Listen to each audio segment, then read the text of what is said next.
Pas l'Afro, Ok, l'Afro-ex-LDS, comme on le dit toujours en termes ASEC. Il s'agit du séminaire africain sur le développement de l'échange et du leadership. C'est un séminaire comme ça qui prévoit de réunir environ 15 à 20 nationalités africaines ici au Cameroun. Pourquoi? L'objectif étant tout simplement de créer une sorte de plateforme à laquelle les jeunes vont s'exprimer. S'exprimer de quelle manière? On sait que le continent africain en prend un certain nombre de challenges et ces jeunes-là, donc, qui viennent d'ailleurs, s'associent dans ce cadre pour essayer de trouver des solutions à ces problèmes. Alors, le séminaire en lui-même, il aura lieu, il commence le 23 mars pour finir le 29. Il s'agit tout simplement de la cérémonie d'ouverture, celle à laquelle nous sommes justement en train d'assister. Et après cette cérémonie d'ouverture, il y aura ce qu'on appelle le village global. Vous imaginez un peu 20 nationalités au même endroit, à quoi ça ressemble. Donc il s'agira de faire un show interculturel. Chacune de ces nationalités devra présenter comme ça ce qui fait la quintessence de sa culture. Après cela, nous allons nous déporter du côté de Kribi où le séminaire en lui-même aura lieu.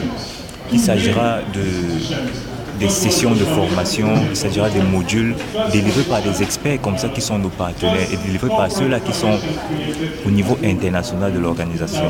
Donc voilà, brossé comme ça là, le séminaire en lui-même. Alors, est-ce que vous pouvez présenter l'AIESEC pour les jeunes qui ne connaissent pas cette organisation? Voilà, l'AIESEC, tout basiquement comme ça, c'est, comme on le dit, la plus grande organisation internationale d'étudiants. Son objectif, ou bien son but, est de permettre aux jeunes comme ça d'explorer et de développer leur potentiel de leadership afin d'avoir un impact positif dans la société. Elle est présente actuellement dans 111 pays et compte un réseau de 51 000 membres, répartis tous dans environ 1700 universités à travers le monde. Alors, comment est-ce que cette organisation fonctionne au Cameroun? Voilà, cette organisation fonctionne au Cameroun comme à l'international à travers, premièrement, sa structure.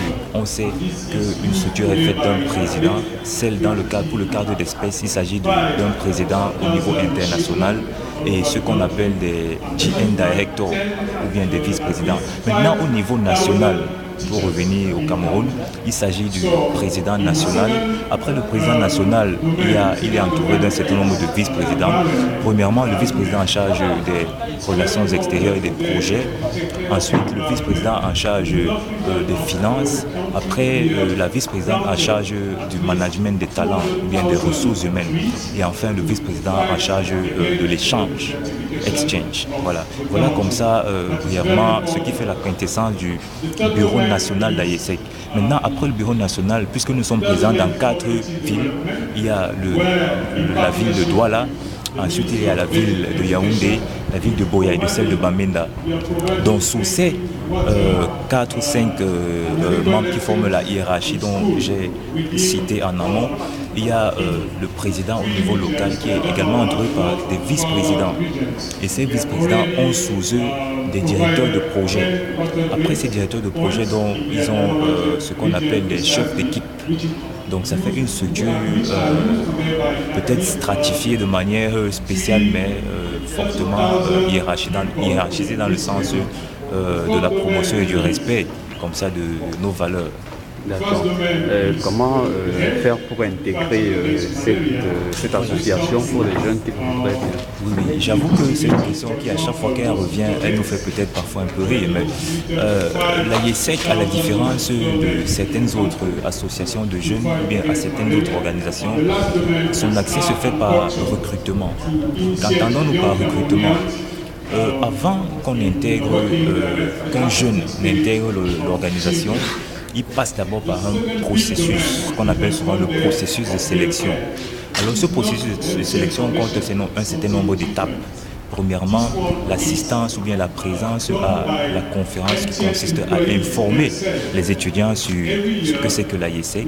Après cela, donc, il y a la sélection qui consiste à passer un entretien, comme si on postulait pour un emploi. Mais c'est un entretien donc, qui nous permet comme ça de savoir quels sont ceux-là qui ont le profil de membres.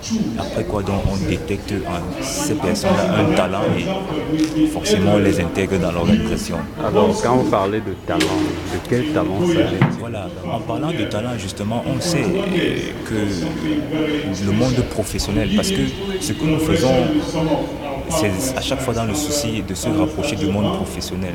Et cela se voit même dans notre manière de gérer l'organisation.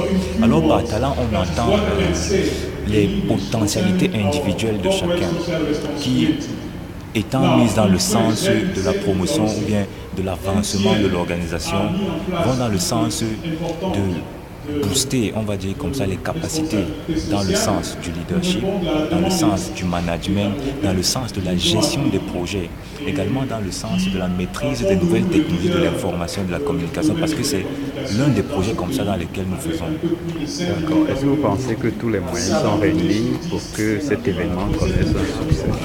Oui, nous avons, comme on le dit souvent, nous avons mis sur pied une planification permettant d'atteindre nos objectifs. Il est vrai, au regard de ce que nous observons, la tendance n'est pas très encourageante, mais nous savons que le chemin de 1000 km commence par un pas. Nous avons fait ce premier pas qui a été de rassembler déjà ceux qui sont là, les invités, les délégations qui sont venues d'ailleurs, les autorités. Maintenant, peut-être l'affluence que nous espérons arrivera. D'accord. Merci. Il n'y a pas de